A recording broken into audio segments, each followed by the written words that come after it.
നിങ്ങൾ കോൺഗ്രസ് പാർട്ടി എന്താണെന്ന് കൂടി മനസ്സിലാക്കേണ്ടതുണ്ട്. കാരണം നിങ്ങൾ വന്ന് 2021 മുതൽ 2026 വരെ ഉണ്ടാക്കിയെടുത്ത പാർട്ടിയല്ല ഇന്ത്യൻ നാഷണൽ കോൺഗ്രസ് എന്ന് പറയുന്നത്. അതായത് ത്രിവർണ്ണ കൊടി നമ്മൾ എവിടെയെങ്കിലും കൊണ്ട് കുത്തിക്കഴിഞ്ഞാൽ ആ കൊടി പറിച്ച് കളഞ്ഞിരുന്ന ആളുകളുള്ള നാട്ടിൽ ശ്രീ കെ കരുണാകരനെ പോലെയുള്ള ആളുകൾ നടത്തിയ സമര പോരാട്ടങ്ങളുടെയും അനവധി രക്തസാക്ഷിത്വങ്ങളുടെയും ഫലമായിട്ടാണ് ഇന്ത്യൻ നാഷണൽ കോൺഗ്രസ് എന്നൊരു പാർട്ടി കേരളത്തിൽ വളർന്നു വന്നത്. ഈ തിരുവനന്തപുരത്ത് നടക്കുന്ന പ്രകടനത്തിൽ മാധ്യമപ്രവർത്തകൻ പോയിട്ട് ചോദിക്കുന്ന ചില ആളുകളോട് ചോദിക്കുന്നുണ്ട്. റിപ്പോർട്ടറിന്റെ മാധ്യമപ്രവർത്തകനാണ് പോയി ചോദിക്കുന്നത്. അവർ ചോദിക്കുന്ന സമയത്ത് ആദ്യം അതിന്റെ ഫ്രണ്ടിൽ നിന്ന ആളുകളുടെയൊക്കെ സംസാരത്തിന്റെ ഭാഷ ശ്രദ്ധിക്കുക. ആ സംസാരത്തിന്റെ ഭാഷയിൽ നിന്ന് തന്നെ നമുക്ക് മനസ്സിലാകും ഇവരെവിടെ നിന്ന് വരുന്നു, ഇവരെന്താഗ്രഹിക്കുന്നു എന്നുള്ള കാര്യം. കേരളത്തിലെ UDF അല്ലെങ്കിൽ കോൺഗ്രസിന്റെ നിയമസഭാ കക്ഷി നേതാവിനെ തെരഞ്ഞെടുക്കാനുള്ള അതിന്റെ ആദ്യഘട്ട നടപടി പൂർത്തിയായി എന്ന് VD സതീശൻ തന്നെ പറയുന്നു. അദ്ദേഹത്തിന്റെ അറിവില്ലാതെ ഈ പറഞ്ഞ സ്ഥലങ്ങളിലൊക്കെ ഇത്രയും ആളുകൾ ഇറങ്ങുമെന്ന് തോന്നുന്നുണ്ടോ? കോൺഗ്രസിന് അല്ലെങ്കിൽ UDF വോട്ട് ചെയ്തു എന്ന ഒരു തെറ്റു മാത്രമാണ് ഈ നാട്ടിലെ സാധാരണക്കാരായിട്ടുള്ള മനുഷ്യർ ചെയ്തിട്ടുള്ളത്. ഇപ്പം ഞാൻ വിചാരിക്കുകയാണ്, കാരണം ഇപ്പോഴത്തെ CPM-കാരുടെയൊക്കെ ഒരു അവസ്ഥ എന്തായിരിക്കുന്നു. ഈ UDF വോട്ട് ചെയ്ത ചില CPM-കാരൊക്കെ ഉണ്ടല്ലോ, അവരുടെ അവസ്ഥ ഓർക്കുമ്പോഴാണ് നമുക്ക് പരിതാപകരം എന്ന് തോന്നുന്നത്. നമസ്കാരം സാർ. ഒരു മുഖ്യമന്ത്രി കസേരയുടെ പേരിൽ എന്തെല്ലാം ബഹളങ്ങളാണ് കോൺഗ്രസിലും കേരളത്തിലും നടക്കണതെന്ന് നമുക്കറിയാം. 3 പക്ഷം ഉണ്ടെങ്കിലും VD സതീശൻ പക്ഷമാണ് കുറച്ചും കൂടി അഗ്രസീവായ രീതിയിലേക്ക് കിടക്കുന്നത്. ജനങ്ങൾ, പ്രവർത്തകർ തെരുവിലേക്ക് ഇറങ്ങുമെന്ന് പറഞ്ഞു 2 ദിവസത്തിനകം കേരളം മുഴുവൻ പ്രവർത്തകർ തെരുവിലേക്ക് ഇറങ്ങിയ ഒരു കാഴ്ച നമ്മളിപ്പോൾ കാണുന്നുണ്ട്. നമുക്കറിയാം വലിയ ഭൂരിപക്ഷത്തിലാണ് UDF അല്ലെങ്കിൽ കോൺഗ്രസ് ഇത്തവണ അധികാരത്തിൽ എത്തിയിരിക്കുന്നത്. ഇതിൻ്റെ എല്ലാം ശോഭ കെടുത്തുന്ന തരത്തിലാണ് ഇപ്പോൾ കാര്യങ്ങൾ പോകുന്നത്. ഇതെല്ലാം ഇവരെ വോട്ട് ചെയ്ത് വിജയിപ്പിച്ച ജനങ്ങൾക്ക് നേരെയുള്ള കൊഞ്ഞനം കുത്തലല്ലേ സത്യത്തിൽ? VD സതീശേട്ടനോട് പറയാനുള്ള കാര്യം എന്താ വെച്ചാൽ 1000 കോടിയുടെയും 10000 കോടിയുടെയും സാമ്രാജ്യം ഉണ്ടാക്കാനും കേരളത്തിൽ ഒരു 20 വർഷക്കാലം മുഖ്യമന്ത്രിയായിട്ടിരിക്കാം എന്നൊക്കെയുള്ള മോഹങ്ങൾ നല്ലതാണ്. പക്ഷേ നിങ്ങൾ കോൺഗ്രസ് പാർട്ടി എന്താണെന്ന് കൂടി മനസ്സിലാക്കേണ്ടതുണ്ട്. കാരണം നിങ്ങൾ വന്ന് 2021 മുതൽ 2026 വരെ ഉണ്ടാക്കിയെടുത്ത പാർട്ടിയല്ല ഇന്ത്യൻ നാഷണൽ കോൺഗ്രസ് എന്ന് പറയുന്നത്. അതായത് ത്രിവർണ്ണ കൊടി നമ്മൾ എവിടെയെങ്കിലും കൊണ്ട് കുത്തിക്കഴിഞ്ഞാൽ ആ കൊടി പറിച്ച് കളഞ്ഞിരുന്ന ആളുകളുള്ള നാട്ടിൽ ശ്രീ കെ കരുണാകരനെ പോലെയുള്ള ആളുകൾ അല്ലെങ്കിൽ വയലാർ രവിയെയും ഉമ്മൻചാണ്ടിയെയും പോലെ AK ആന്റണിയെ പോലെയുള്ള ആളുകൾ നടത്തിയ സമര പോരാട്ടങ്ങളുടെയും അനവധി രക്തസാക്ഷിത്വങ്ങളുടെയും ഫലമായിട്ടാണ് ഇന്ത്യൻ നാഷണൽ കോൺഗ്രസ് എന്നൊരു പാർട്ടി കേരളത്തിൽ വളർന്നു വന്നത്.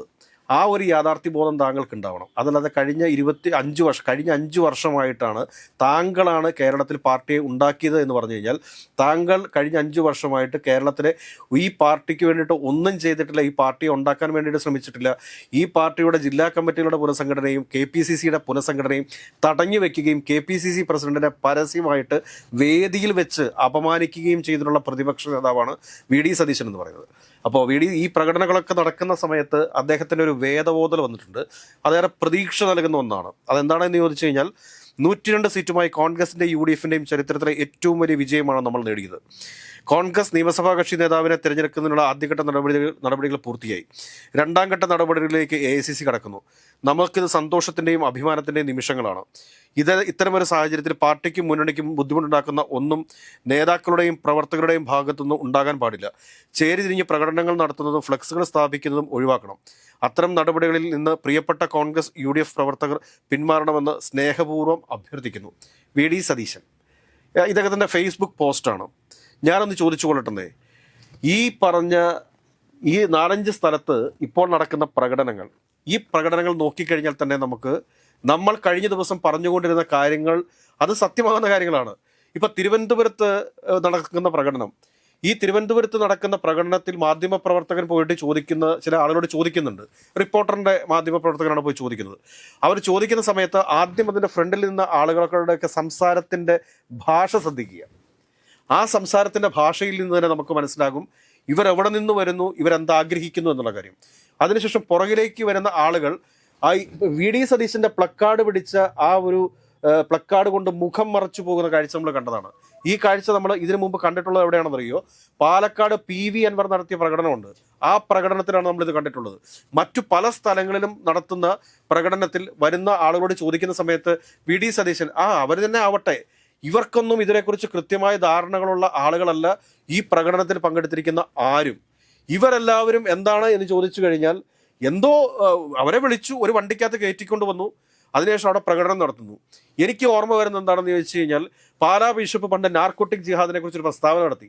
ഈ നാർക്കോട്ടിക് ജിഹാദിനെ കുറിച്ചൊരു പ്രസ്താവന നടത്തിയ സമയത്ത് പാലയിൽ ബിഷപ്പ് ഹൗസിലേക്ക് 1 മണിക്കൂറിനുള്ളിൽ ആയിരങ്ങളെ കൊണ്ട് ഒരു മാർച്ച് സംഘടിപ്പിച്ചിരുന്നു. അതാണ് എനിക്കിപ്പോൾ ഓർമ്മ വരുന്നത്. അതിന് സമാനമായ ഒരു സാഹചര്യമാണ് ഇന്ന് കേരളത്തിലുള്ളത്. ഇത് വളരെ വലിയ അപകടത്തിലേക്കാണ് കാര്യങ്ങൾ പോയിക്കൊണ്ടിരിക്കുന്നത്. കേരളം ഒരു താലിബാനായി മാറുമോ എന്ന് പോലും നമ്മൾ സംശയിക്കേണ്ടിയിരിക്കുന്നു. അതേ രീതിയിലേക്കാണ് കാര്യങ്ങൾ പോയിക്കൊണ്ടിരിക്കുന്നത്. ഇതിനു മുമ്പ് നമ്മൾ പറഞ്ഞിട്ടുണ്ട്, ജമാഅത്തെ ഇസ്ലാമിയുടെ പിന്തുണ വാങ്ങിക്കൊണ്ട് കുറെ കൊള്ളക്കാരായിട്ടുള്ള ആളുകൾ, ഞാൻ പറഞ്ഞ വരും ദിവസങ്ങളിൽ നമുക്ക് പറയാനുള്ള കാര്യങ്ങൾ ഒരുപാടുണ്ടെന്നേ. സാമ്രാജ്യം കെട്ടിപ്പടുക്കുന്നതിനെ കുറിച്ചൊന്നും നമുക്ക് എതിർപ്പില്ല, അതൊക്കെ നല്ല കാര്യമാണ്. 20 വർഷക്കാലം കേരളത്തിന്റെ മുഖ്യമന്ത്രിയായിട്ട് ഇരിക്കണമെന്ന ആഗ്രഹത്തെയും നമ്മൾ തള്ളിക്കളയുന്നില്ല.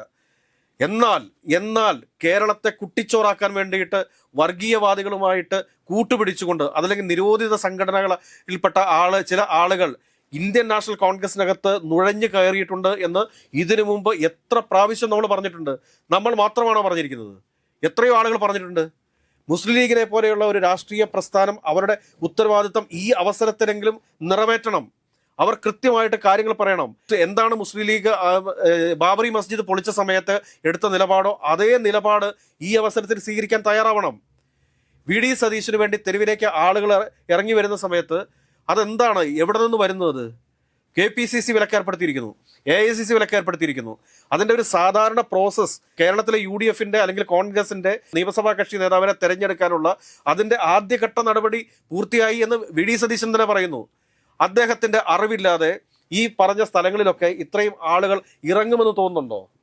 ആർക്കെങ്കിലും തോന്നുന്നുണ്ടോ? കൃത്യമായ അറിവുകളോടുകൂടി സതീശേട്ടൻ ചെയ്യേണ്ടത് എന്താണ് എന്ന് ചോദിച്ചു കഴിഞ്ഞാൽ, ആദ്യം തന്നെ താങ്കളുടെ ഈ PR വർക്ക് അവസാനിപ്പിച്ചേ പറ്റൂ. നിങ്ങൾ ഉദ്ദേശിക്കുന്ന മാതിരി ഈ 5 വർഷം കൊണ്ടല്ല കേരളത്തിൽ കോൺഗ്രസ് പാർട്ടി ഉണ്ടായിട്ടുള്ളത്. കോൺഗ്രസ് പാർട്ടിക്കകത്ത് നുഴഞ്ഞു കയറിയിട്ടുള്ള, ഞാൻ വീണ്ടും ആവർത്തിക്കുകയാണ്, നിരോധിത തീവ്രവാദ സംഘടനകളുടെ ആളുകളുടെ കൈകളിലേക്ക് ഈ പാർട്ടിയെ കൊണ്ടുപോയി എറിഞ്ഞു കൊടുക്കരുത്. അനേകം രക്തസാക്ഷികൾ ഉണ്ടായിട്ടുള്ള ഒരു പാർട്ടിയാണ് ഇന്ത്യൻ നാഷണൽ കോൺഗ്രസ് എന്ന് പറയുന്നത്. ഇന്ത്യൻ സ്വാതന്ത്ര്യ സമരത്തിന് വേണ്ടിയിട്ട് തേര് തെളിച്ചിട്ടുള്ള ഒരു പാർട്ടിയാണ് ഇന്ത്യൻ നാഷണൽ കോൺഗ്രസ് എന്ന് പറയുന്നത്. ആ ഇന്ത്യൻ നാഷണൽ കോൺഗ്രസിനെയൊക്കെ ഈ 5 വർഷം കൊണ്ടാണ് ഇവിടെ ഉണ്ടാക്കിയത് എന്ന് പറഞ്ഞു കഴിഞ്ഞാൽ താങ്കൾക്ക് ഒരുപാട് നീതി നിഷേധങ്ങൾ ഉണ്ടായിട്ടുണ്ട്. 2011 മന്ത്രിസഭയിൽ താങ്കളെ ഉൾപ്പെടുത്തിയിട്ടില്ല. അതിനുശേഷം അതിനു മുമ്പ് UDF അധികാരത്തിൽ വന്ന സമയത്ത് താങ്കളെ സ്പീക്കറാക്കാൻ വേണ്ടി തീരുമാനിച്ചിരുന്നു. അന്ന് പക്ഷേ താങ്കളെ സ്പീക്കറാക്കാൻ സാധിച്ചില്ല. അന്ന് G. കാർത്തികേയനാണ് സ്പീക്കറായത്. അതുകൊണ്ട് അന്നും താങ്കൾക്ക് ആ ഒരു അവസരം നഷ്ടപ്പെട്ടു. അല്ലെങ്കിൽ G. കാർത്തികേയന് വേണ്ടിയിട്ടാണ് നിങ്ങൾ മാറി നിന്ന് കൊടുത്തു എന്നുള്ളതൊക്കെ അംഗീകരിച്ചുകൊണ്ട് തന്നെ പറയുകയാണ്. ഇതുപോലുള്ള ഈ കൊള്ളക്കാരുമായി കൂട്ടുകൂടിക്കൊണ്ട് നിങ്ങൾ അധികാരം പിടിച്ചു. അതിലെല്ലാ കോൺഗ്രസ് പ്രവർത്തകർക്കും അഭിമാനമുണ്ട്, UDF പ്രവർത്തകർക്ക് അഭിമാനമുണ്ട്. പക്ഷെ നിങ്ങളാണ് ഈ ഒരു അധികാരം പിടിച്ചതിന്റെ പിന്നിലെന്ന് നിങ്ങൾ മാത്രമാണ് എന്ന രീതിയിൽ സംസാരിക്കരുത്. ഒരു ടീം UDF എന്നതാണ് താങ്കൾ എപ്പോഴും പറഞ്ഞുകൊണ്ടിരുന്നത്. ആ ടീം UDFൽ നിന്ന് ഇപ്പോൾ താങ്കളിലേക്ക് മാത്രം വരുന്നിടത്താണ് നമ്മൾക്ക് മനസ്സിലാക്കാൻ സാധിക്കാത്തത് താങ്കൾ എന്താണ് ഉദ്ദേശിക്കുന്നതെന്നും താങ്കൾ കെട്ടിപ്പടുക്കാൻ ഉദ്ദേശിക്കുന്ന സാമ്രാജ്യം എന്താണെന്നും. അതുകൊണ്ട് ഏതൊക്കെയായാലും കേരളത്തെ ഒരു താലിബാനാക്കി മാറ്റുന്ന രീതിയിലേക്ക് കാര്യങ്ങൾ പോകരുത്. ഇതേ രീതിയിൽ നാളെയും ഈ കേരളത്തിൽ പ്രകടനം നടന്നു കഴിഞ്ഞാൽ അതിൻ്റെ നേട്ടമുണ്ടാക്കുക BJP ആയിരിക്കും എന്നുള്ള രാഷ്ട്രീയ ബോധമെങ്കിലും ഈ തെരുവിൽ താങ്കൾക്ക് വേണ്ടിയിട്ട് PR പണി നടത്തിക്കൊണ്ടിരിക്കുന്ന, അല്ലെങ്കിൽ 500 രൂപയ്ക്കും ബിരിയാണിക്കും ഒരു പൈൻറ്റിനും വേണ്ടിയിട്ട് റോഡിലിറങ്ങി താങ്കൾക്ക് വേണ്ടി മുദ്രാവാക്യം വിളിക്കുന്ന ആളുകളോട് പറഞ്ഞ് മനസ്സിലാക്കി കൊടുക്കേണ്ടതുണ്ട്. വലിയ രീതിയിലുള്ള വർഗീയ ധ്രുവീകരണത്തിലേക്കാണ് കാര്യങ്ങൾ പോകുന്നത് എന്നുള്ള യാഥാർത്ഥ്യം മനസ്സിലാക്കുക. കോൺഗ്രസിന് അല്ലെങ്കിൽ UDFന് വോട്ട് ചെയ്തു എന്ന ഒരു തെറ്റു മാത്രമാണ് ഈ നാട്ടിലെ സാധാരണക്കാരായിട്ടുള്ള മനുഷ്യർ ചെയ്തിട്ടുള്ളത്. ഇപ്പം ഞാൻ വിചാരിക്കുകയാണ്, കാരണം ഇപ്പോഴത്തെ CPMകാരുടെയൊക്കെ ഒരു അവസ്ഥ എന്തായിരിക്കുന്നു.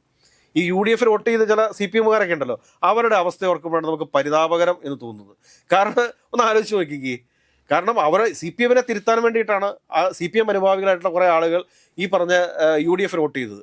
ഈ UDFന് വോട്ട് ചെയ്ത് കഴിഞ്ഞപ്പോഴത്തേക്ക് അവർക്കൊരു മുഖ്യമന്ത്രിയെ തിരഞ്ഞെടുക്കാൻ പോലും സാധിക്കുന്നതിന് മുമ്പ് തന്നെ, മുഖ്യമന്ത്രിയെ തിരഞ്ഞെടുക്കാൻ വേണ്ടിയുള്ള ഒരു സ്വാഭാവിക നടപടി നടന്നുകൊണ്ടിരിക്കുന്നേ ഉള്ളൂ. അതിന് മുമ്പ് തന്നെ അതിവൈകാരികമായി തൻ്റെ കൈകളിൽ നിന്ന് മുഖ്യമന്ത്രി സ്ഥാനം മറ്റാരെങ്കിലും കൈകളിലേക്ക് പോകുമോ എന്ന ഭയം കൊണ്ട് വി.ഡി. സതീശൻ കാട്ടിക്കൂട്ടുന്നത് കേരള സംസ്ഥാനത്തെ വലിയ രീതിയിലുള്ള വീണ്ടും എടുത്തു പറയാണ് ഒരു വർഗീയ ധ്രുവീകരണത്തിന് കാരണമാകും. ഭൂരിപക്ഷ സമുദായമെന്നും ന്യൂനപക്ഷ സമുദായമെന്നും ഉള്ള രീതിയിലേക്കുള്ള വേർതിരിവുകൾ വരും. അത് ഈ സംസ്ഥാനത്തുണ്ടാക്കാൻ പോകുന്ന പ്രത്യാഘാതങ്ങൾ നിസ്സാരമായിരിക്കില്ല എന്ന് വി.ഡി. സതീശേട്ടൻ ഇനിയെങ്കിലും മനസ്സിലാക്കണം. ഇനിയെങ്കിലും പാർട്ടിക്ക് വിധേയപ്പെട്ട്, കാരണം താങ്കൾ ഉണ്ടാക്കിയ ഒരു പാർട്ടി അല്ല ഇത് ആയിരക്കണക്കിന് ലക്ഷക്കണക്കിന് പ്രവർത്തകരുടെ നീരും ചോരയും കൊടുത്ത് തന്നെ ഉണ്ടാക്കിയിട്ടുള്ളൊരു പാർട്ടിയാണിത്. അങ്ങനെയുള്ള പൂർവികരുടെ ഒരു പാർട്ടിയാണിത്.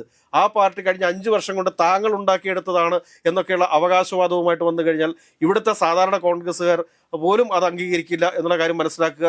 ഇപ്പോൾ 1000 പേരെയൊക്കെ സംഘടിപ്പിച്ച് 5 ഇടത്ത് പ്രകടനം നടത്താനായിട്ട് ഏതൊരു ഈവന്റ് മാനേജ്മെന്റ് കമ്പനി വിചാരിച്ചാലും നടക്കും.